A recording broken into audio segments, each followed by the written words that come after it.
Alrighty, everybody, we are live. Welcome in and welcome back to another episode of the Going the Distance podcast. My name is Ryan Bonnell, and alongside me is my co-host Elijah Span and a special guest that some of you guys might recognize just from the title or any of our other works on GTDsports.com is our good friend James Danielson, aka JD, our fantasy sports guru here at GTD. So, as you can probably tell by the title, we're going to be talking all things fantasy football today. That's kind of all we got going for this week because it's draft season. It's upon us. It's time to get your notes out, get studying, and JD is going to bring you some good insight, some great insight, and we're going to pick his brain as we go throughout the episode. But first, before we get into it, be sure and check us out on social media over at GTD_sports, other than TikTok, where we are at GTDsports.com. You can follow all of our personal accounts, as you can see on the screen. I'm at Ryan Bonnell 8. Elijah is at Elijah Span 19, and JD is at Snag 1025. So go give us a follow and be sure to use code GTDS125 when signing up for the BetUS Sportsbook to give yourself up to a 125% deposit match or bonus. You know the words. Whenever you get a lot of money back when you put it in. So make sure to use that code. And yeah, I think that's about it. So let's go ahead and start this week off like we normally do with some highlight, low light. JD, as our guest of honor this week, do you want to take things away with your highlight? Yeah, short work week. We actually just got back from family vacation. Like you said, fantasy football is starting to come into more and more play. And it is Fantasy Football Expo week. Can't wait. Taking off Friday morning. Going to be in Canton, Ohio for the weekend with a bunch of other fantasy people in the community and in the industry. It'll be a lot of fun. Sounds like everybody's rolling in either late tomorrow night or Friday morning. And we have a little icebreaker event Friday afternoon. Everybody kind of gets together and hangs out and just talks about what they do. And then there's a big party Friday night. And then everybody goes back to their room. We wake up, and then it actually got relocated today, which is pretty awesome. It was supposed to be right at the DoubleTree there in Canton, Ohio. But now everything is actually going to be at the Tom Benson Hall of Fame Stadium. So we're going to all be at the stadium. Sweet. Yeah, it's pretty awesome. I'm pretty excited. So there's drafting all day long, basically Saturday. Our GTD team will be drafted in the afternoon, and I will have the honors of doing that. I'm pretty excited. Hopefully bring us some money. Yes, sir. And then there's a flag football tournament, which should be a lot of fun. And then they're doing a quarterback challenge, like at the Pro Bowl, so that'll be fun. And then there's like dinner and a party afterwards. And then there's an after party, I don't know where, but and then Sunday is kind of like the booth day where everybody kind of goes to all these different fantasy booths or all these different companies from around the country. And yeah, I'm excited to interact with all these guys finally in person and not just on Twitter and the socials. So I'm a little nervous, but excited at the same time. It's going to be a lot of fun. I can't wait. I'm just going to be a sponge the whole time and just listen to what all these guys got to say. I'm sure it'll be pretty knowledgeable, and it's going to be a lot of fun meeting these guys. Yeah, it sounds. Didn't you mention whenever we first talked about it a while ago that like Matthew Berry was going to be a keynote speaker? Is that still going on? You know, Michael Fabiano's going to be there from the NFL sweet. Network. Other than that, they haven't really released much for big name people, but NBC Sports is going to be there, I know. So we'll see who tags along. But I know they were all there last week for the game, so I don't know what actually the plan is for big names besides Fabiano. Yeah, either way, that's sweet. Yeah, that sounds awesome. But definitely look out. I'm sure JD's probably going to do Instagram takeover. Yeah, I'll do a little bit on there. Yeah, I'm gonna try to do a takeover as much as possible, but not be completely glued to my phone so that I'm not really paying attention. Yeah, because I obviously want to pay attention. But yeah, so it'll be fun. I'm super excited to see these guys and interact and kind of pick their brain a little bit, just because. As the years go by and playing fantasy football for almost 20 years, every year it changes and you're still learning. So it'll be fun to see what they all have to say. Yeah, I mean, even that'll be great because, I enjoy picking your brain for a lot of fantasy stuff. You get to pick their brains, and it's just flow of knowledge down the tree. That's pretty much how I see it too. Yeah. Yeah. So all right, that's sweet. And then what else I you got? do want to say one thing about that though with fantasy is that the more you learn and like you can be the smartest player out there and still make the playoffs but not win. Because last year one of the dumbest drafters in my league took a quarterback like the third round, and did a whole bunch of. He took a kicker, and like way before he should have, and he won the championship. So it's just fantasy. Oh yeah. There's always human element, and like I always say, you don't win your league at the draft. It's definitely during the season on the waiver wire and trades and all that stuff because injuries happen, all kinds of things happen. So you got to. See, I'm a big proponent of winning the league in the trade block. Yeah, I'm that guy in the league that's like texting you at 2 a.m. like, yo, bro, I got a hell of an offer for you. Come on, that's gonna be me. So. Just rifling off deals all the time.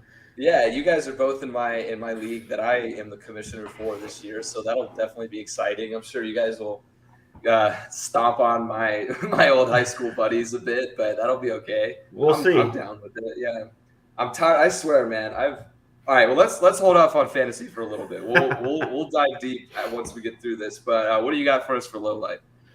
Well, it is August in Minnesota, so it's humid as hell up here. It's like 88 degrees and 100% humidity, so it's like walking out into a giant cloud.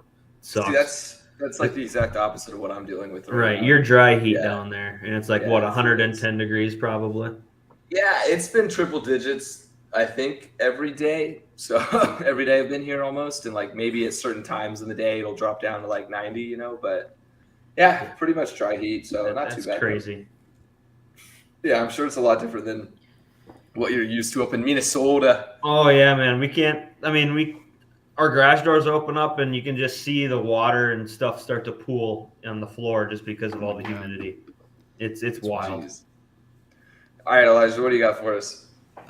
So I went to a Rangers game on Sunday and I live bet. Me and my buddy were just live betting constantly, and it was a thrilling experience because we were like live betting yes to score runs in like a certain inning, and watching it in person. And like at one point, I lost a bet and I was kind of pissed, and so I put $100 to win 60 on the Rangers to get a hit in an inning, and they didn't get a hit. They were like, the first two outs were awful, and I was like, and then Dulles was up, and I was like, dude, I just lost $100 on the stupidest shit. Because I was up big on the game already, but then he got a hit, and he got a freaking like just a single hop ground, and the game was already over by this point. Rangers were losing by 6 runs, but when that hit came off, I just yelled out the biggest "Let's go!" and everyone was just like, dude, we just got a single with 2 outs. Like, what are you doing? Like, people were staring at me. I'm like, no, you don't understand. Like, I just had a lot riding on that. So that was electric. That makes baseball so much more entertaining. I feel so obligated because I've been to 2 Diamondback games since I moved here. Mm-hmm. Both times I've had to throw like at least a couple units on something just for the shit of it, like for shits and giggles. Oh, gambling baseball is the best. Yeah. And low light is, so I took sticking with the fantasy theme here, I took the Wonderlic test for my fantasy league to set the draft order. We all took the Wonderlic, which, if for those of you who don't know, the Wonderlic is the test that NFL players take at the draft to test their aptitude. It's basically an aptitude test. Sure. And I got 9th. I got the 9th lowest score, and I feel like a big old dum-dum.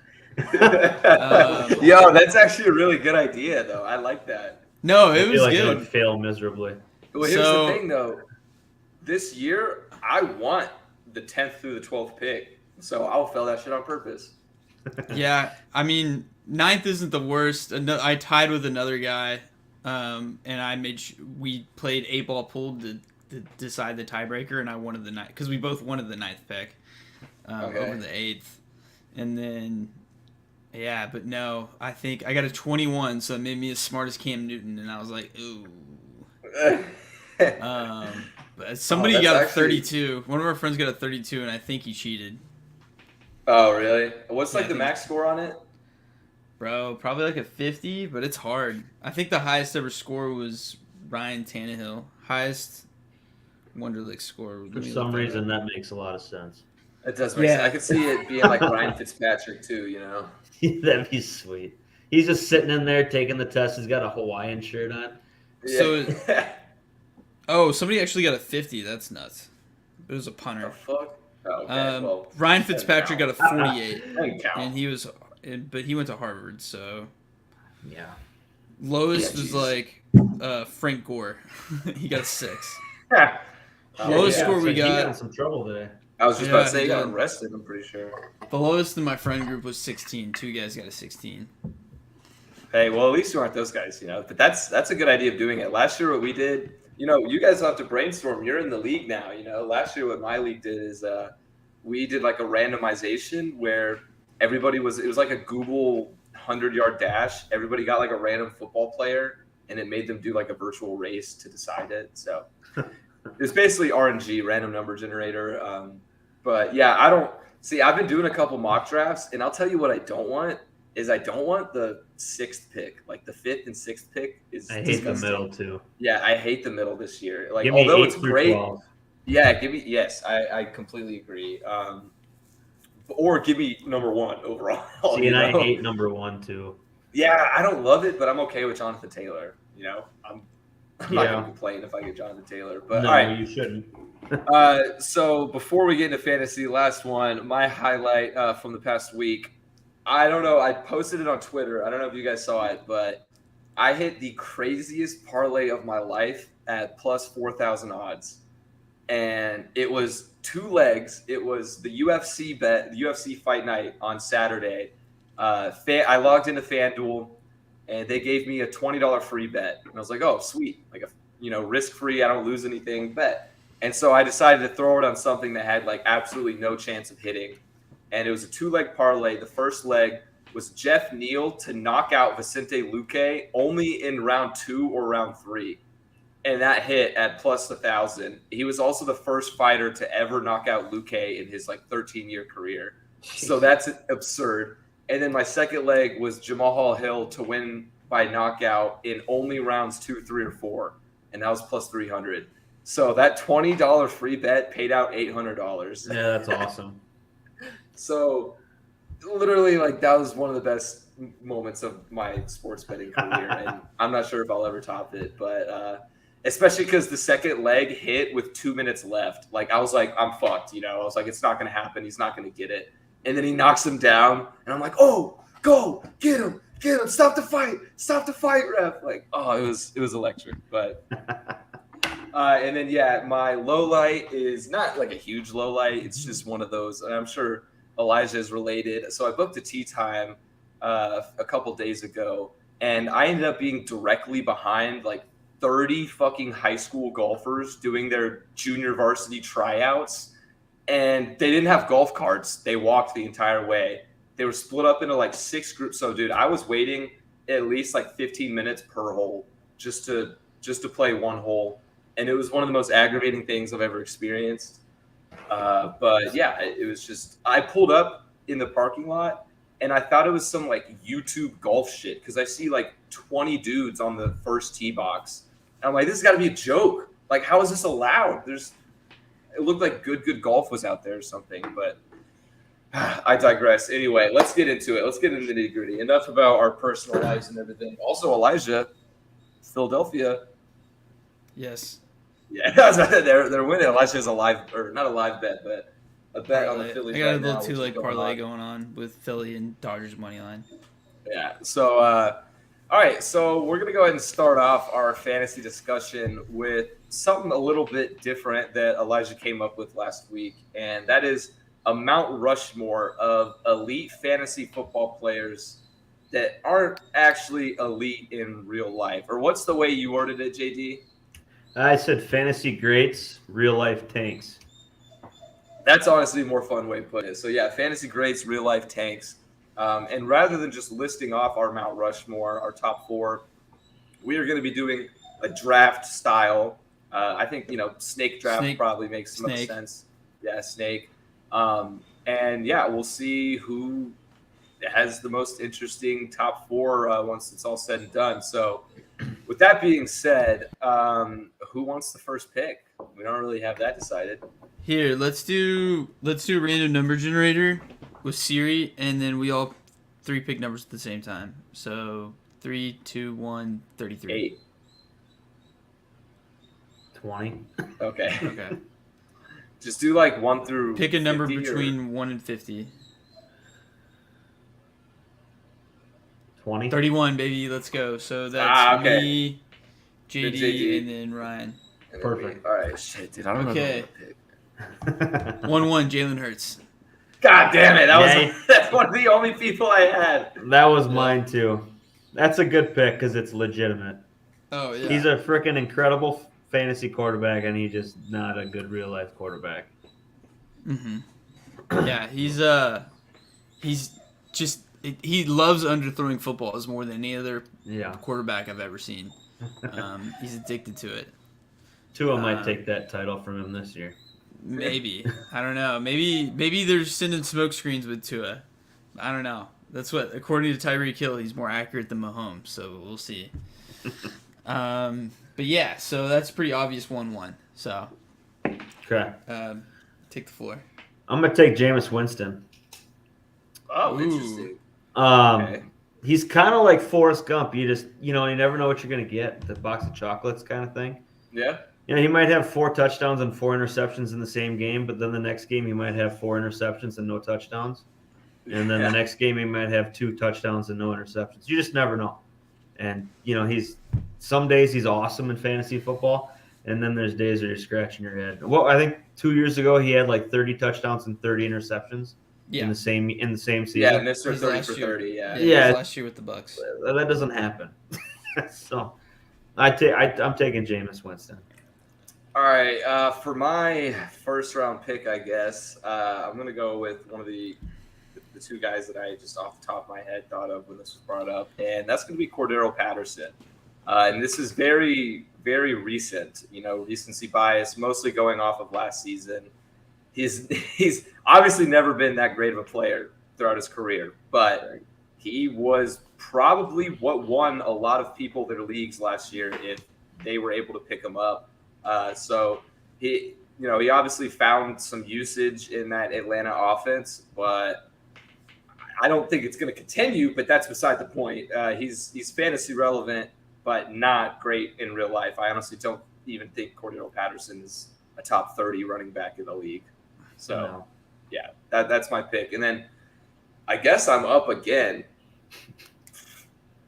This is tough, man. I don't know exactly what direction to go for, too, because I'm also trying to think of, all-time players, but, I can barely remember what I had for breakfast, let alone who was on top of the game in 2011, when I was killing it back in elementary fantasy football leagues, All right, fantasy. You know what? This is a little bit of a reach, and I think it's going to be even more evident this season. I'm going to go Kyler Murray.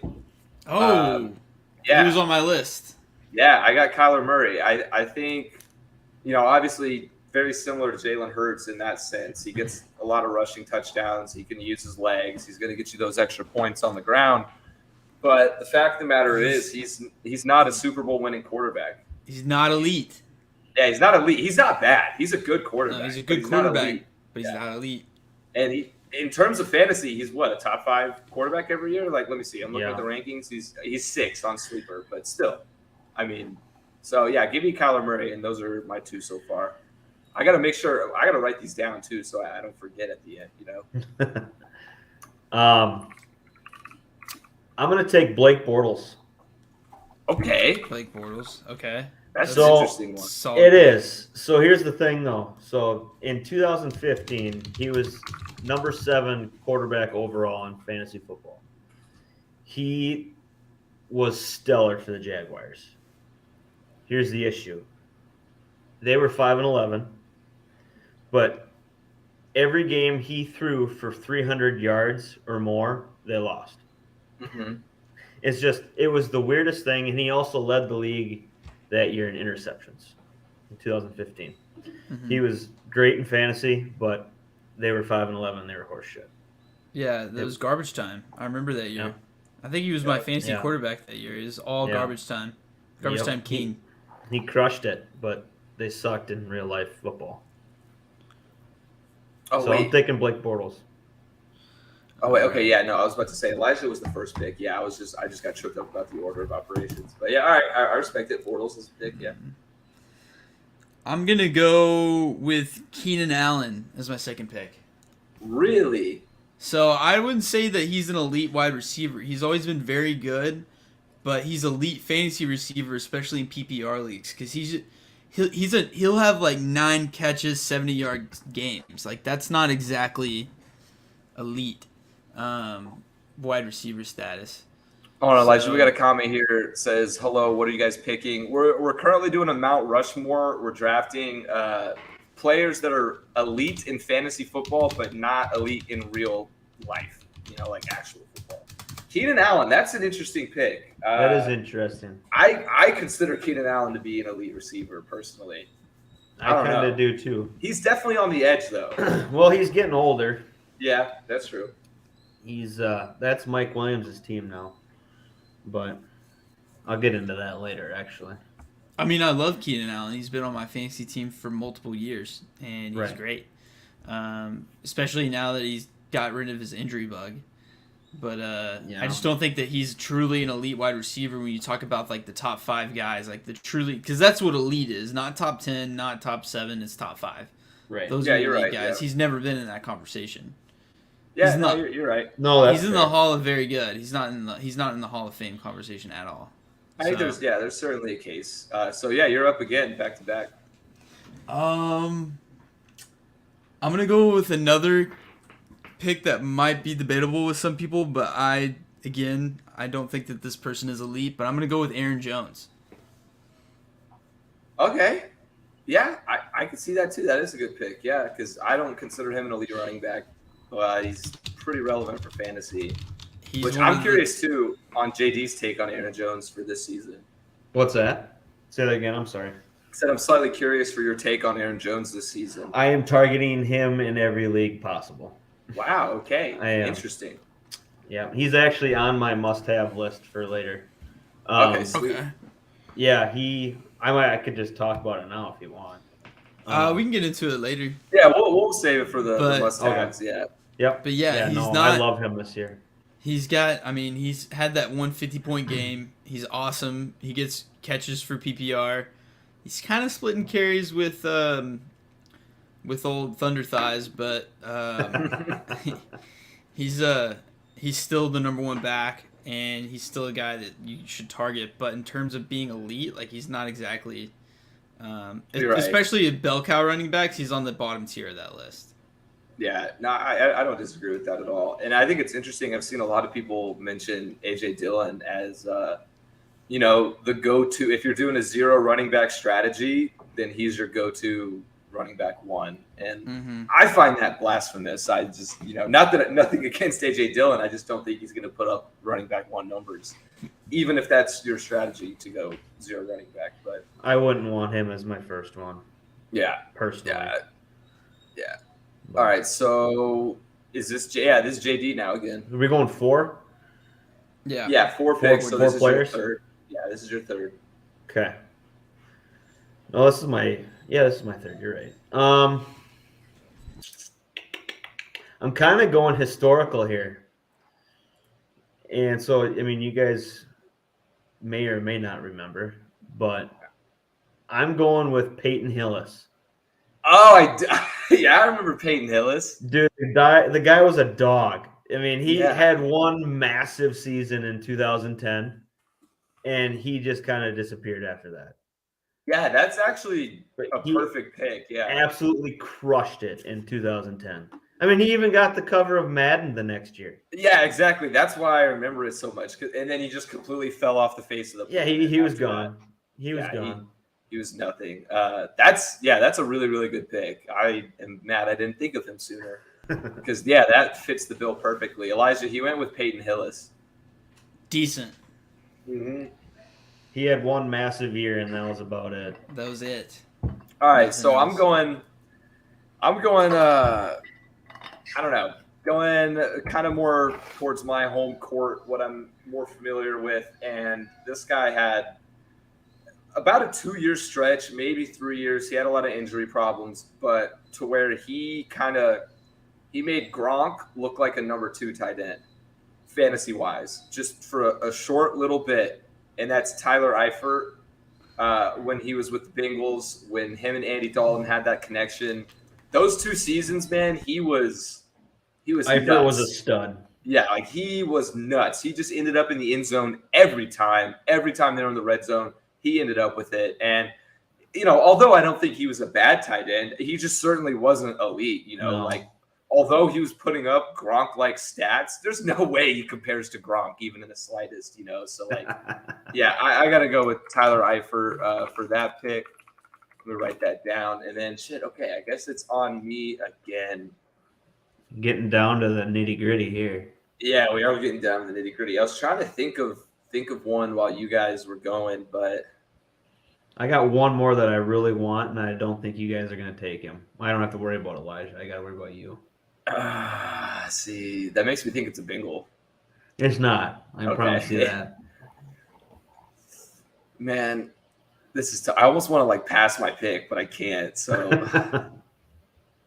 I don't know. See, I'm going to try and stick with another player this year.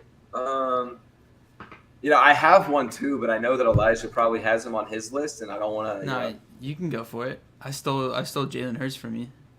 Okay. You stole him from everybody. Yeah. I'll go with this one. Actually, I don't know. I got a quarterback, a running back, and a tight end. I kind of want to get a wide receiver just for like all 4, but the one I'm thinking about is a running back from the Bears. You guys probably already aware. You know what? Yeah, I'm just gonna have to go with the running back. Give me Matt Forte, Chicago Bears. Not like the greatest fantasy, but he did have a stretch where he was very relevant. He was one of the go-to guys for your RB1, and yeah, he again though was just never really elite, never really went down in the NFL history books as a great Chicago running back. He just kind of did his job, put up the stats, and got fantasy players some W's back in the day. So yeah, I'll go Matt Forte. Okay. I used to love Matt Forte. Even being a Vikings fan, I thought he was fun to watch. But yeah, I totally understand the pick 100%. All right, so it's now on, JD. I'm going to stick with the theme you got going on, and I'm going to go in the same team, same time frame. I'm going Jake Cutler. I was about to see you as soon as you started going with that way. I was like, it's got to be Jake Cutler. Yeah. He was good in fantasy. He was really good at times, like really, really good. But he was just a reckless liability. He was. Yeah, that's one way to put it. He was crazy. I look at it. He walked so Drew Lock could run because Drew Lock is the most irresponsible quarterback in the league. It's unbelievable. But they remind me a lot of one another, which is kind of funny. Cutler was good. He had some good fantasy years. I actually like him a lot more now that he doesn't play football. He's actually same. He's quite comical on the socials. But, I saw him so do I'll like take Cutler. a cornhole tournament or something not too long ago. Yeah. Every time I see him on socials now, he's like smoking a huge stogie and just drinking beer and BSing with whoever. Yeah. It's kind of funny. So I'll take Cutler. All right, Elijah, bring us home. Let's see. I have a couple guys on my list that I could choose from, but I'm gonna go with Kirk Cousins. I thought about him too. I wasn't necessarily but... sure if he counted as fantasy elite. Well, he's fantasy elite because think about it. If it's a 10-man league, he's gonna be starting, right? That's or at least, true. Yeah, no, you're at least in a right. 12-man league, like he's the kind of an 8th-round quarterback pick. So you're right. He's gonna be your QB1. But he's definitely not elite in real football, and I don't think we need to go into it because we've gone into it multiple times on this podcast that Kirk Cousins is not elite. Yeah. So that's my pick. Another honorable. I want to have some honorable mentions. I also had Najee Harris on my list. I know he's Really? only one year. 1 year but though. I was about to say Yeah. I don't know if we can quantify him as not elite. But I yet. think he's going to be one of those guys. He could be. I would not be surprised. Oh, you But would I have also been a think he good has pick. potential. You would have been a good pick. Eddie Lacy. Oh, that would have been a great pick. Yeah. Cheeseburger Eddie, baby. That's Yeah. funny. All right, And- so let's. Oh yeah, do you have any other honorable mentions? Nah, I I'm had good. Matt Let's start- Asiata. You guys probably See, I don't even know don't who that remember is. him. Yeah, I don't even remember him. He was a Vikings running back in 2014, and he Okay. was zero fun to watch. But he put up Okay. really good fantasy numbers. I remember him. I had him on my team. Super inefficient, but he got numbers and he scored He got- touchdowns. He got But tutties. He was the most boring running back to ever watch. It was awful. Yeah, I don't even remember him honestly, but. Alrighty, Number so our 44. teams, or I guess you can say teams, I don't know, but our Mount Rushmores that we ended up with, I'll start with mine. So my top 4 fantasy elite players that aren't elite in real life ended up being Cordero Patterson, Kyler Murray, Tyler Eifert, and Matt Forte. Elijah had Jalen Hurts, which I think is probably the best pick out of any of them, just, because obviously that's why I went 1-1.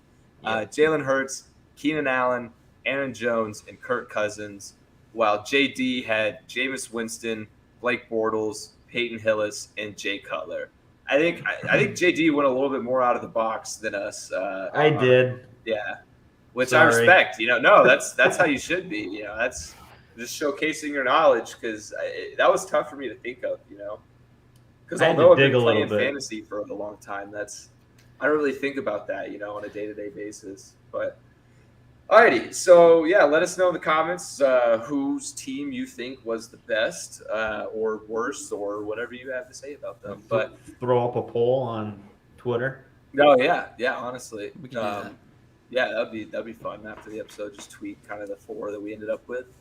Alrighty though, so let's go ahead now and get into kind of the fantasy football outlook for this upcoming season.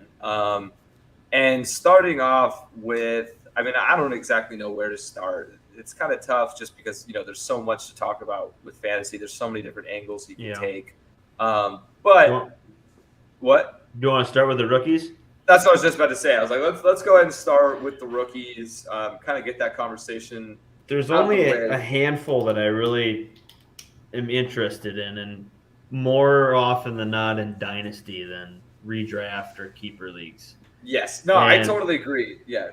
Yeah, I think that honestly my favorite rookie is Chris Olave. Same. 100%. I think he's gonna crush it in New Orleans. Yeah, 100%. Me too. I'm drafting him in every redraft league too. Yeah, and all Jameis has to do is just chuck it up for him, and he can just go grab it. So I think he's gonna probably benefit the most as being a rookie. I really, honestly, don't want anything to do with Breece Hall. I know everybody's going crazy for him, but I don't know. It's the Jets, man. I just can't. I can't do it. I just can't. I'm on the same page. I like Breece Hall. I think he was a phenomenal athlete. I watched him throughout his entire career at Iowa State. Yeah, we're Big 12 fans, and we've seen him. He's great. He's will transition well. He's got a lot of tread in those tires. Yeah. I don't think he's going to be That as is great a good point. as some people think. Like he really wasn't all that to be cracked up about his senior season. Right. He still had a good year. You're right. He didn't have because he was a Heisman hopeful when the season first started and kind of fell off that radar. But yeah, I just can't. I agree can't with the Jets. It just bothers me. Exactly. And I have zero faith in Zach Wilson. If Michael Carter didn't exist, then yes, I would be a lot more high on Breece That Hall, also gets to me because he had a great season last year. They're not just going to shove him to the back seat now that Breece Hall's there. Yeah, exactly. It's going to be a two-headed backfield, like 80% of the league, and he's a rookie. He's unproven, and if the game changes and it's different, it's to me it's I don't know. I'm avoiding him.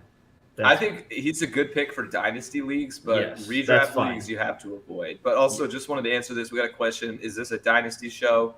I assume you mean fantasy show, but no, this isn't exactly directly fantasy football. This is a general sports podcast, but we are doing a fantasy football focused episode for this week. So, all right. But yeah, no, I totally agree with Chris Olave being my favorite rookie, favorite situation. And I ended up getting him in the second round of my dynasty draft, which was chef's kiss, beautiful. Yeah. I was so happy with that. Absolutely. Yeah. And another rookie that I am really, really high on and I want to have your take on is Tyler Algier, however you say it. Algier, yeah. Yeah, running back in Atlanta. I think he's in a great opportunity to take over that backfield from Cordero. Like, especially if they utilize him. Yeah, especially if they utilize him similarly to how they used Cordero last year. Right. No, I'm with you 100% on that. Patterson's old. What he did last year was unreal, and it's probably never been done before, especially at someone his age. I mean, he's been playing for I don't even know how many years. Like a decade. But he was with my Vikings for like 5 years, and that was almost 8 years ago, I feel like. But yeah, I like his situation is great for him to take over that backfield. And besides Patterson, there's nobody on the depth chart really that he has to exactly. outdo. Yeah. So he's listed as the number 2. Is Mike Davis still even on Atlanta? No, he's in Baltimore. Yeah, he's gone. Okay. He'll be splitting carries with Dobbins because Gus Edwards is not going to be ready for the start of the season, they said. Which is so sad, man. I love so Gus, sad. Me too.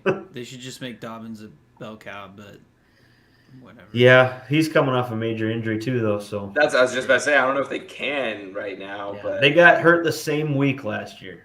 Yeah, isn't that crazy? That's ridiculous. That's why you don't do your draft. That's why you don't do your redraft leagues until the week before the season starts. Exactly. Yeah, it's just although the hype, you want to get the draft. Like I can't tell you how bad I want to draft right now. Like I want to draft right now. I mock almost every day. Yeah, yeah. I do. Yeah, because the ADP is constantly changing with training camp. Just the puff pieces and all that stuff. Yeah, what I've been doing is going into Google and doing a RNG, random number generator, and deciding my draft position and just seeing. See, I already know my draft position for all my drafts coming up except for ours. So I put my position into sleeper and then just draft because then it's somewhat accurate. Yeah, no, it's somewhat at least to what it should be as well. Right. But yeah, so Elijah. Speaking of Atlanta, though, sorry, if you want to go, Elijah, go ahead. What was the question? No, what were you gonna say, JD? Go ahead. If we're sticking with Atlanta, I really like Drake London too. I'm not gonna lie. Besides Kyle Pitts, I don't like London. There's no one else to throw to. I think that he'll be okay. Not right away. I'm saying, but I say future. I really like Drake London. Dynasty league for dynasty, absolutely. I just don't trust anything that comes out of the University of Southern California. Just get me away from it. But Elijah, what I was going to ask is, I was going to say, are there any other guys, that you're – because Olave is one of those top guys, but, like Garrett Wilson, anybody you think is going to have a breakout year? Who's your favorite rookie? George Pickens. Really? Interesting. I'm kind of eyeing George Pickens right now because he's drafted by the Steelers, and that's the only reason I need to because – there's some pretty sweet videos of him today at training camp. Oh, dude, yeah, I've been keeping up with him. He's been having a really good camp. He would have been drafted higher if he wasn't hurt all year for Georgia because he was their best wide receiver on that national championship team by far. And he had a good He had a good national championship game from what I remember. And also too, just that every single Steelers wide receiver that's ever drafted is automatically super good. Chase Claypool. Chase Claypool was fantasy relevant his rookie year. I guess, yeah. He's still fantasy relevant last year. Yeah, but also my thing, I don't disagree with this pick. I think George Pickens is going to exceed his expectations in terms of where he was drafted. But Kenny Pickett or Mitch Trubisky is going to be throwing him balls. And I don't have a lot of faith in that. Right. Hey, yeah, I kind of feel the same way. Got Allen Robinson. Some still fantasy relevant. That is true. Yeah, Allen Robinson is pretty good. To put that into perspective for you, Claypool was the first Pittsburgh wide receiver rookie to have the season he did when that happened. Mm-hmm. And last year he finished as the wide receiver 37. And just for not that my rankings are accurate by any means, but I have him at 39 actually. Chase Claypool. I could see that around that area. I definitely could see that. So he's a borderline flex play this year. Yeah, no, Yeah. I don't dislike though George Pickens. I think he's a great athlete. I would love to see. Well, actually, the fan in me would love to see him come to fruition, but then the Bengals fan in me would no. They don't need anybody. They're good. They can go. They can have their first losing season in a decade, and I'll take it. But no, I think those are all good guys to go for. In terms of James Cook is probably my sleeper. James Cook, I've heard a lot of people say that too. I think he's going to take over that backfield by the end of the year. I hope so. And he can catch the ball. Devin Singletary doesn't do that. And Zach Moss is a lost cause. Yeah, Elijah and I learned that the hard way last year. Yeah. We got a question here. How many do you start in your league? So usually, I feel like for the majority, we're kind of going off of a 12-man league from that perspective. Maybe 10-man league, but usually 12-man league is kind of the creme de la creme. So that's mostly what our takes are coming off of. But yeah, so let's go ahead now. I know you have your top 10 lists, and we'll kind of just let you read through them really quickly and get Elijah nice commentary. Let's start with let's just you want do quarterbacks first, or let's do running backs and receivers. running backs? Okay. Yeah. So obviously number 1 is Jonathan Taylor. Yep. Easy. No comment. Yep. Christian McCaffrey if he's healthy. So I made these rankings on as if everything goes perfectly and nobody gets hurt, nothing like that. That's what it should be. Yeah, I don't factor the injury bug or anything like that into the rankings. So Jonathan Taylor, Christian McCaffrey, Austin Eckler, Dalvin Cook, Derrick Henry, Alvin Kamara, Joe Mixon, DeAndre Swift, James Conner, and Aaron Jones. Those are my top 10. All right. So my comments off the bat is I'm surprised you have Henry that low.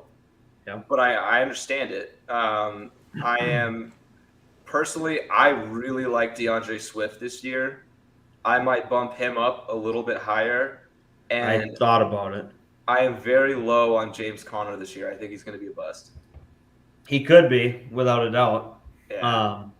That's just mine. I don't think. No, I think absolutely. Yeah, overall, I think that's pretty solid. I'm probably a little Eckler higher up on there. Connor than most, or at least a majority. But he was unreal last year. Yeah, he was. There's going to be touchdown regression, and that's fine. I get it. Kamara, I think if he doesn't get suspended, he's going to be lights out. Yeah, Kamara is so you talk about a guy who's been a top 4 draft pick for the last 3 years, and now he's a second rounder. That's going to be a steal. Oh yeah, total value in the second round if you get That's- Kamara and he sticks around the whole season. Yeah, Henry. So my thing with Derek the King Henry is that he's getting older. Yep. And he was beat up last year. And how long can he actually do this with the workload that they give him? Yeah, I that's why I said I get it. And I get it's half PPR rankings. He doesn't catch the ball a whole lot. In fantasy, I want running backs that are going to catch the ball and do something with it. Yeah. Because that is the name of the game. If you want to get points, you want a back that's going to catch the ball and get a half point every time they catch the ball, even if it's for 0 yards. Yeah. And that's just something that Henry doesn't do, but he's just so elite in just straight up running the ball. He has to be in your top 5 almost, because that's where he's going to end up most likely. And he was running back 18 last year, but that's because he was hurt. He got hurt for half the season, and he was still the running back 18. That's insane. It was nuts. Yeah, and he held the rushing. He was still number 1 in rushing yards for 4 weeks after he got hurt. The guy is an absolute monster. Elijah, do you have any hot takes on the running backs? No, I agree with the Derrick Henry thing. I have him as one of my busts for all the reasons that you listed. He's getting older. He's had an insane workload, and we might have already seen the beginning of the end with the injuries from last year. So unless that was just a one-off thing, but it could be. I just don't see him. I remember seeing stats. I can't pull them out of my head exactly what they were, but just players with this kind of workload, they tend to taper off at the age that he's at right now. Right. So, And the shelf life nowadays for running backs there's super short. That's why all these teams are having, 2-3 running backs in the backfield splitting carries and different packages for different ones because they don't last long anymore. They're getting their Yeah. ass kicked every single play. Yeah, I get it from a team's perspective. It's just kind of boring from a fantasy perspective. Oh, it sucks. Yeah, 100%. That's why I hate running backs. All right, I'm a wide receiver guy. Yeah, speaking of wide receivers, let's hear your top 10 wide receivers. I think we'll just do running backs, wide receivers, That's and fine. then we'll keep going. Yeah, just for time's sake. Yep, no, not a problem.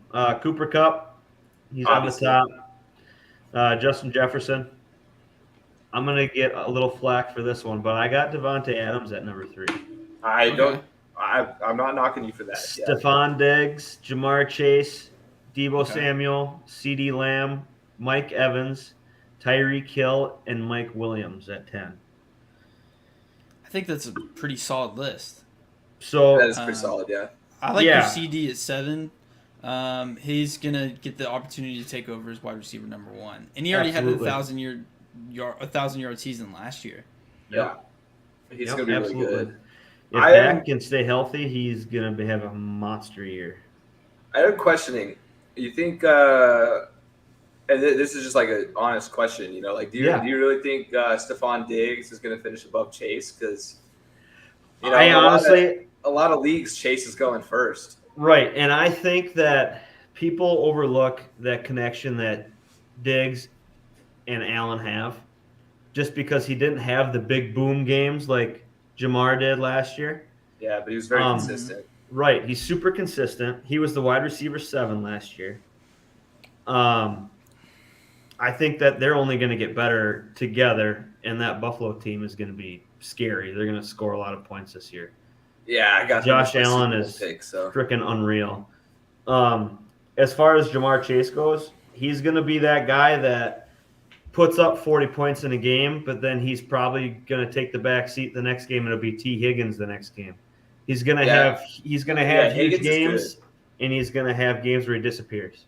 Yeah, That's just going to be the way with Jamar Chase. And I mean, he could end up wide receiver 1 at the end of the year, and he could end up wide receiver 7 or 8 or whatever, or in between. But that's just there's not a lot of consistency with him compared to Diggs, where he's going to get you 17 to 22 points every single game. Yeah, no, I get that logic. And then the other one I was questioning too is Mike Evans.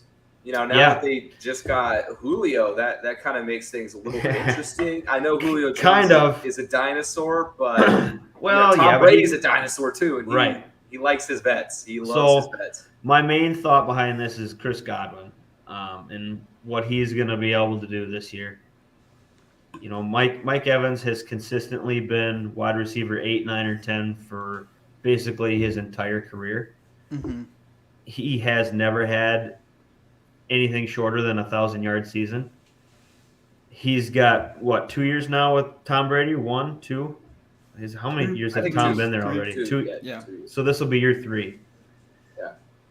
And if Julio can't get away from the corners and Godwin is still not playing, or he's not playing well, who's he going to throw the ball to? Gronk's gone.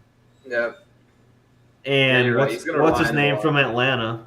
Russell Gage. He's hurt. He left training camp today. So, and that's a month away before the season starts, but you don't really know what's going to happen, if he's okay or what. So I just love Mike Evans because nobody ever talks about him, and he literally is probably the most consistent wide receiver in the NFL the last 10 years. Yeah, he goes under the radar for sure because he has had I don't know how many consecutive 1,000-yard seasons. I think it's 8. Yeah, so he is very consistent. So yeah, I don't knock that pick at all. And I just am curious, with how that Julio addition is going to affect things. And I don't think it'll be crazy. No. So yeah, he's definitely a top 10 though, Evans as well. All right, let's go ahead. Actually, a couple more questions before we get into. We'll go through our sleepers and our busts pretty quickly. But these 2 questions I want to know. What are your top 5 absolutely must-get players in every league this year? Well, unless you're first or second, you're not going to get Cooper Kupp or Justin Jefferson or Jonathan Taylor. So Yeah. you So can yeah, I guess throw aside them from out. the obvious first round, like Right. yeah, because obviously I you're really- gonna take Jonathan Taylor number 1. I am all in. If I had to pick a bunch of my guys, like these are my guys that I'm targeting in every single draft that I think everybody should try to get them if they're able. Austin Eckler, Aaron Jones, Mike Williams, and Michael Pittman Jr. Those are Pittman Jr. is a great pick. kind of my guys right now. Yeah. Pittman really busted out last year. He had an awesome season the second half. Super consistent. And now he gets an upgrade with Matt Ryan compared to Carson Wentz, who couldn't hit the broadside of a barn. Yeah. Mike Williams is going to take over in Los Angeles for the Chargers. Keenan Allen, like Elijah touched on earlier, like Keenan is going to get his situational receptions because he's older now. He's on gonna third get down. downs. Yep, on third down they're going to Keenan Allen, but when they need a touchdown, they're going to Mike Williams, and it's probably going to be a 50-yard bomb. That's kind of the way I look at it. I think he's going to have a massive year. That's just my opinion, and actually for the first time ever, Elijah would probably be proud of me. I am actually very high on Ezekiel Elliott this year, and I don't know why. Really? Really? I am. I just have this weird feeling that he's going to be just fine. See, I'm more high on Tony Pollard this year than I have been in the past. Well, people forget that Zeke was the running back 6 last year. I know that's true. He did exceed expectations. I have him ranked at 13. That's a good range. That's where I would have him around like low teens. Yeah.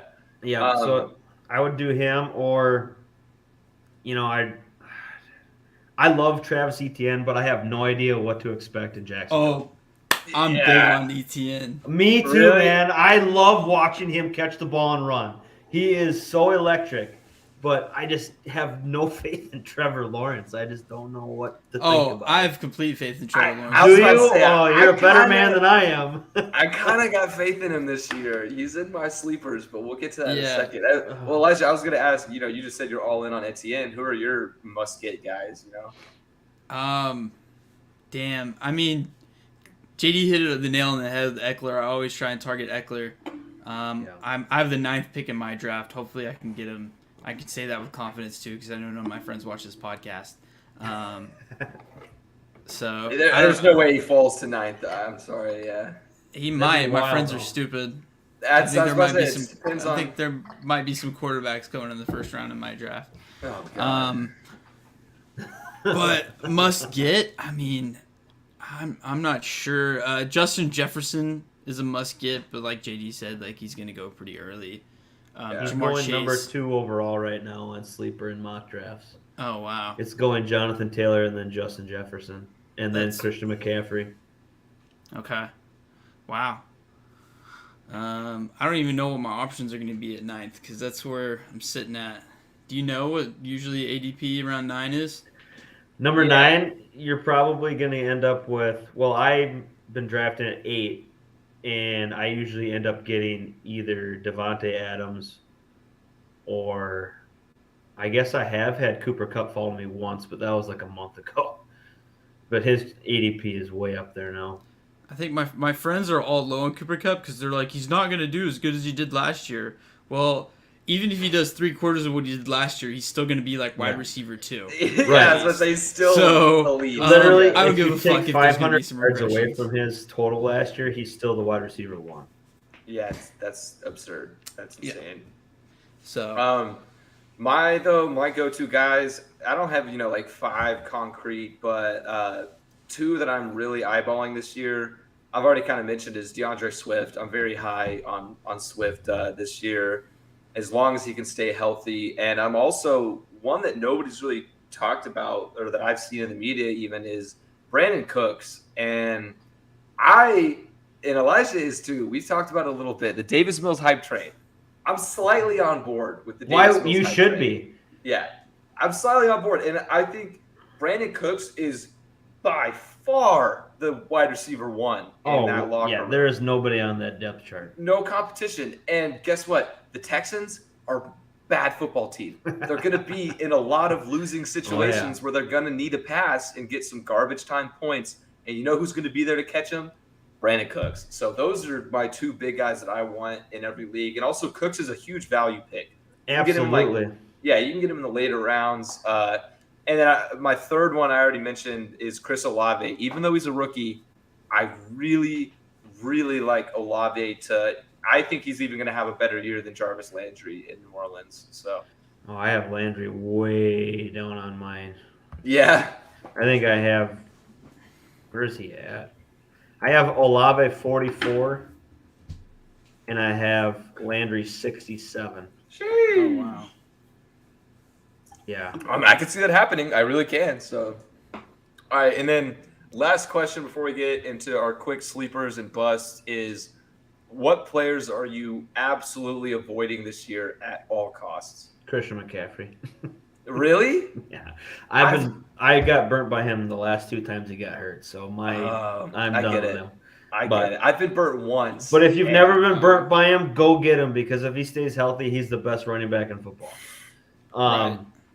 That's the thing, yeah. Yeah. If he falls to me at 9, I'm taking him in a heartbeat. Absolutely. Scoop him up. Oh, yeah. If he falls to you at 9? He won't, but yeah, that'd be awesome. I gotta remind you guys this. Like, my friends are really dumb. No, I'm telling So you, even I'm in our league. Gonna have a good player. Even in the league that you guys are drafting with me, like, it's not that they're dumb. Most of them know football. They know how fantasy works. They've done it years. But, like, a lot of them will literally not want to draft McCaffrey because of the injury stuff. They just won't want to take the risk. So I honestly wouldn't be surprised if McCaffrey fell in that league. But I guess it just depends. But, yeah, and then anybody else? Deontay Johnson, Terry McLaurin, Tyreek Hill. Terry McLaurin, I'm staying away from him. Amari Cooper. All right, y'all stay away from – I agree, stay away from Amari Cooper. Y'all stay away from Terry then. Give him to me. I'll draft him. Fuck Man, him. he killed me last year.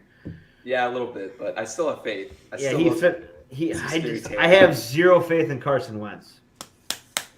Yeah, I do zero. too, but I have more faith in him than I did Tyler Heineke. He was wide receiver 25 last year, and I have him at 25 again this year. But I don't want any part of him. And I think I'm going to take the risk. I like you them. go for it. Yeah, I'll let you. Yeah, go ahead. Yeah, and Tyreek, Yes. I want Tua to do well. I like Tua. I don't know why, but I do. And my thing is Jalen Waddle is an absolute PPR whore. I mean, he's going to catch 15 balls every single game. And that's going to hurt Tyreek Hill's value. And you have to pay up to get Tyreek. It's either first round or second round. Yep. And he's not going to pay that off at the end of the season. Yeah, no, I agree. He is definitely on my don't even think about it. He would be a bust then in that case. Yeah. If you have to draft him in that position, he would be a bust because he won't finish there. I actually do have him in my bust list. And, now let's go ahead and get into that. So let's just kind of read off. We got a few sleeper picks, a few bust picks. So while we're on the topic of bust, I'll go ahead and start with mine. And Tyreek Hill is one of my big busts this year. I am avoiding him at all costs. I don't think he's going to live up to the expectations. Will he have a decent year? Yeah, probably because he's Tyreek fucking Hill. But will he have a first-round worthy year? No. It's just not going to happen with Tua. No. And then I got Kyler Murray for reasons we've already discussed in the podcast. I'm also very low on everything to do with the Arizona Cardinals this year. I just don't like what's going on in the front office, all the drama that happened in the offseason, all the stuff with Murray's contract. I don't like it. I don't like Kingsbury as a coach at all. No faith there. And so Kyler Murray's on my bust list. Then give me my last one, which might be a little bit questionable, is Javonte Williams.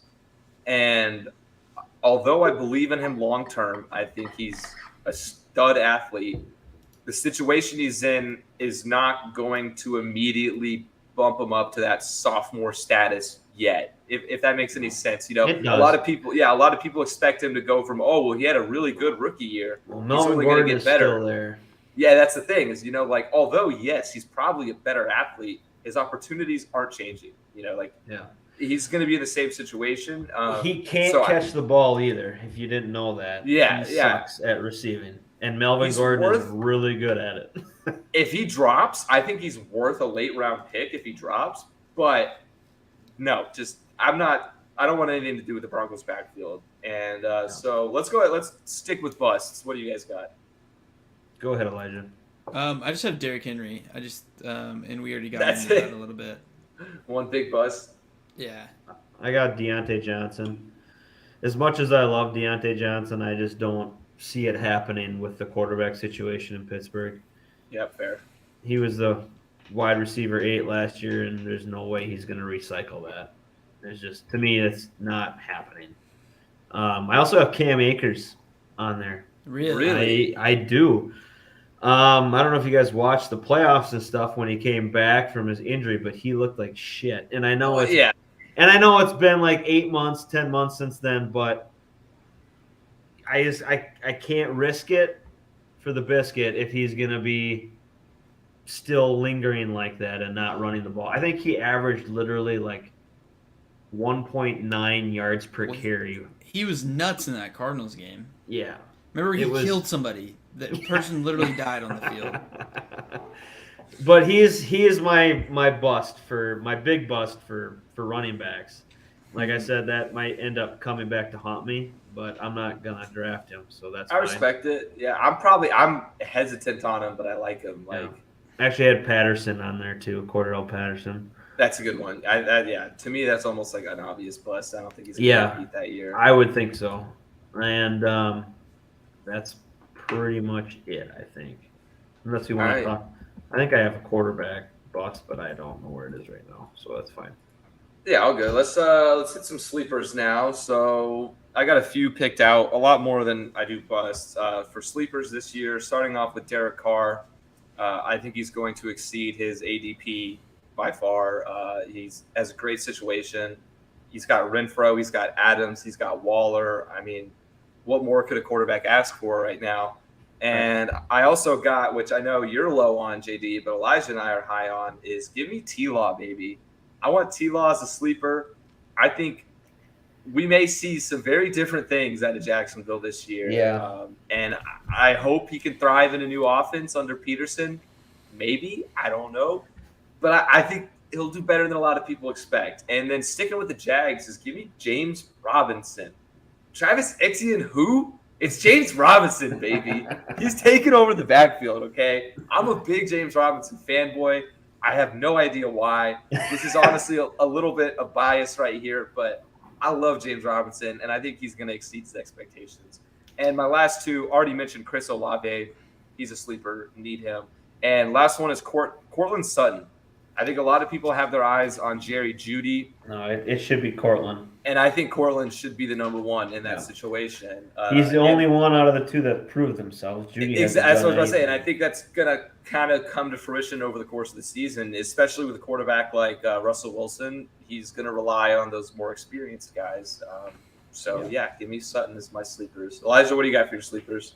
I'm going with Rashad Penny. I think I love that pick. That's a good pick. Yeah, that's a good pick. Because everyone's crazy about Kenneth Walker, but he's not even the running back one. So Rashad had a decent end of the stretch of the year last year, and he even re-signed with less money with the Seahawks to keep going with what he started last year. So he wanted to improve. So he's determined right now he's essentially signed a 1-year prove it contract so he can get the big money. So he's in another contract year. And Russell Wilson's no longer there. They don't have to let Russ cook. Pete Carroll can run the ball down the throat 50 times a game like he really wants to. Yeah. So and he will too. Yeah, and he will. I was about to say, if anybody will. Yeah, what is he gonna do? Let fucking Drew Lock take over a game? I don't think so. Absolutely not. So yeah, he's my sleeper. And another one is Brandon Ayuk. Brandon Ayuk has had a really strong connection with Trey Lance in camp. They trained together in the offseason in Southern California, and just been hearing a lot of buzz that he's been making big time plays. And so I think with just Debo, there's Debo and Kittle. I think they're going to be with Shanahan's offense, there's room for more, and I think that could be Brandon Ayuk. I would love to see Ayuk work out. I want to see him break out. I thought it was going to be last year. I was pretty disappointed when He's got to stay out of Shanahan's doghouse. Yeah. So, and I think it's very possible. Yeah, especially with the Trey Lance addition. So I love Trey Lance. Yeah, all in on him. Absolutely, Okay. I am big time. Maybe from a sports card perspective, yes. But he is my QB1 in Dynasty. Actually, in my Dynasty team, he's my QB1. Really Interesting. Okay, I mean, I get it. For a Dynasty team, he's not a bad pick. If he works out, then right. But if he doesn't, I'm screwed. But that's fine. Yeah, I'll pivot. Are you done, Elijah? You got another one? No, I'm done. Okay. I had James Cook. I kind of touched base on, and actually, Chase Edmonds. He is the running back one in Miami. He's fast as hell, and he can catch the ball. And I really love where he's literally going in like the 10th round right now in mock drafts. If you can get a running back one in the 10th round, that's huge.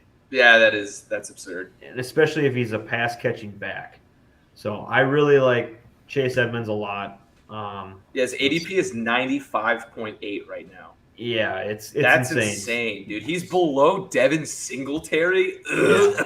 Dude, I know, and he's the running back one. Oh my god, I dare somebody to take Devin Singletary. It's a huge value down there. And then who else do I got? Sleepers. I got Kadarius Toney. I love Kadarius Toney. Mm-hmm. If Daniel Jones can get the ball to him. That's a big if. I know, but if he can make that happen, Kadarius Toney is going to be an absolute stud. He is by far the most gifted athlete on that team besides Saquon. It's unreal when he gets the ball in his hands. Think like Cordero Patterson mixed with like the speed of Justin Jefferson. Like it's crazy, like how well he can move with the ball and make people miss after he's caught the ball going full speed. No, it's he's crazy. sick. He is sick. He's fun to watch. So him, and then I have, God damn, I missed it. Devontae Parker actually for the Patriots. He is going to be a touchdown machine. They're going to use him in the red zone like crazy from what I've been hearing. Because God knows it's not going to be Jacoby Myers. Jesus. Right. So you can get him for basically free in drafts. And if he's going to be catching touchdowns every game, heck, he might get 3 catches for 25 yards and a touchdown. But if you put him in your flex or your third wide receiver, that's okay. Yeah. Mm-hmm. I like that pick a lot, actually. Yeah. They didn't bring him there for nothing. So. Yeah, I'm going to stay away from all Pats players, though. Matt Patricia as the offensive coordinator does not spark joy. Yeah. What about Ramondre Stevenson then? I like Ramondre. I love Damian Harris though too, so it just pisses me off because I like both of them. Yeah, I'm probably just staying away from a lot of. Honestly, I'm staying away from everything Patriots related other than the Pats defense because and maybe Hunter Henry. So consistent. Yeah, that wouldn't be a bad place. Hunter Henry is my sleeper for tight ends actually this year. Bugging Jones hard. Should be better. I'm bugging hard for Darren Waller. You want him? Yeah, that's gonna be the tight end that I'm gonna try and pick. I'm gonna reach for him. I don't care. I would probably go third. I'd pick him in the 3rd round. That's where he's been going in most drafts, I think. Yeah, I think he has been. His ADP is 38. Yeah, so that's yep at the end of it. Actually, I guess that's a beginning of 4th round. No, but still, right, then that solidifies my decision. Alrighty, though. I think that wraps up kind of our fantasy talk and everything. But be sure, guys, go and check out all of JD's fantasy content. He's gonna have a new blog, I believe, right? I'll have one on the site soon. Yeah. When I get back from the expo, I'll probably do like a recap. Sweet, yeah. So definitely be on the lookout, especially social media. Again, follow JD at Snag1025 so you guys can see all the fun that goes on at the Fantasy Football Expo. That's just gonna be sick. Can't even put into words. It's really cool that JD is gonna be there representing GTD and everything. I'm excited. So yeah, Really appreciate you coming on, JD. It's always good talking fantasy football, Right. especially with somebody with as much knowledge as you, busting out these ADP, these stats of receptions, everything that you should know for fantasy. I try. Yeah, it's always good getting your knowledge, and yeah, appreciate you coming on, and I'm sure we'll be talking real soon again on the podcast. So Yeah, absolutely. Thanks for having me, guys. yeah, And All we'll right. touch base when I get back. Yes, sir. All righty. Thanks, Have guys. a good one, man. See you. All right, sweet. So let's go ahead and wrap things up with some love it or loathe it. Let's do it. Do you want the first batch, or you want me to take it? It's up to you. I'll take the first batch. Fuck it. Okay. Justin Tucker got paid 4 years, $24 million deal, making the highest paid kicker, which he should be. Yeah, I love it. Exactly for what you said. He should be the highest paid kicker. And I'm honestly kind of surprised, even though kickers obviously don't get paid a ridiculous amount. I'm surprised Justin Tucker isn't getting paid more just because he's Justin Tucker, But still, good for him. Love it. He deserves it. Yeah. All right. Chris Sale breaks his wrist in a bicycle accident. Yeah, so I both love it and loathe it. Loathe it for Chris Sale because it sucks, but I love it because it's fucking hilarious that this dude has now had 5 injuries in the past 6 years, including he did this right after he came off of a broken finger that happened on a freak line drive that just hit directly on his finger. And he's signed a $154 million contract with the Red Sox. And since then, I think he's played 12 games in 2 years. The number I heard was 11. 11? Okay, that makes sense. Yeah, so barely double digits. And yeah, it's just kind of wild that this is going on. But dumb injury on a bicycle, that's stupid. Serena Williams is retiring at age 40, or she's planning to retire. She's starting it. She's not officially retired yet. She would finish right now if she didn't win another one with 23 Grand Slam titles in her career. I read that she was officially retiring. She's officially done. I've read that she's starting to ease away. Hold on, let me see the one I read. Let me read it. It says tennis legend Serena Williams has announced she will retire from the sport. Oh, after the U.S. Open next month. Okay, so yeah, She's got a month left. She's got one more event, the U.S. Open. But regardless, love it. All great things have got to come to an end. Serena Williams, one of the GOATs of all GOATs. Just so dominant, as you can see, with 23 Grand Slam titles, second most of all time. She's literally one away, though, from setting the record. And that's kind of a bummer, but, it is what it is. It's probably time to go. She's getting old. So, yeah, love it. Bengals renamed Paul Brown Stadium to Paycor Stadium. Absolutely loathe it. What the fuck is this? We talked about, what was it, Heinz Stadium getting renamed to some... Yeah, Heinz Field. Yeah, Heinz Field, getting renamed to some bullshit. Kreischer, now. I think was. Oh, yeah, a Chrysler or something, yeah. Some insurance firm, I think. Still going to be Heinz Field. Yeah, it's Heinz Field in my mind and everybody else's. But this is... I get it. It was bound to happen. The Bengals were one of the few teams left without a sponsorship deal in their stadium name. It's named after the founder and former owner and coach of the team, Paul Brown. So it's an iconic stadium, Paul Brown Stadium. I get it had to happen. It just kind of sucks. And also Paycor is, it's a local company. It's a Cincinnati-based software company, but it would have been a lot more fun to have something more iconic, like a big name like Heinz or something. But It is what it is. We live and we learn. But all right, and then switching over to you now, we are expected to hear a Deshaun Watson ruling as soon as this week. I love it. I think he's actually going to get what's coming to him, and it's going to be a hammer down upon him. Yeah, I hope so, man. Yeah, from what I've been reading, Goodell, not happy. Yeah, as he shouldn't be. Finally, Goodell's doing something that the fans actually want him to do.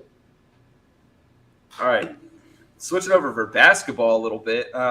Kevin Durant requests that the Nets fire GM Sean Marks and head coach Steve Nash or trade him. Basically, giving them an ultimatum. It's either him or Nash and Marks. I love it because it's cold-blooded. It's cold-blooded KD. You know? Yeah, as he should be. He's And, kind of in a position where he can demand whatever he wants. But I kind of hope that they don't fire Sean Marks and Steve Nash just because I think the players may be getting... Maybe I don't want to go there. But this is unprecedented. Too much power? Too much. I was going to say too much power, but I don't want to be that guy. Be like, the players have too much power. The billionaires should have it. But... No, but I get it though. You know, like they shouldn't be able to just completely control the ins and outs of the franchise. Right. He's just a player. Yeah. But it's KD. He's not the day-to-day. But yeah, it's KD. Also heard that the Nets wanted Jason Tatum and Jaylen Brown for KD. Yeah, absolutely not. No. Absolutely not. Yeah, KD is a dinosaur compared to them. Why would they do that? No. But, all right, and then last but not least, Kareem Hunt requests a trade from the Cleveland Browns, but all signs are pointing towards the Browns not letting him go, not sending him anywhere. I can't blame him. I mean, he wants to be the number one bell cow. He doesn't want to be splitting carries with Nick Chubb. Which he could be. He's very well good enough to be. Yeah, easily. So, I love it for him, I guess. I don't really know. I don't love it or loathe it. I just think it's pretty interesting. I also think it's interesting that he requested a trade and the Browns just said no. Yeah, literally. It's like, okay. Like, I didn't know teams could do that anymore. The Browns have enough going on, you know? They don't need to worry about that. Yeah, the shit show their offseason continues.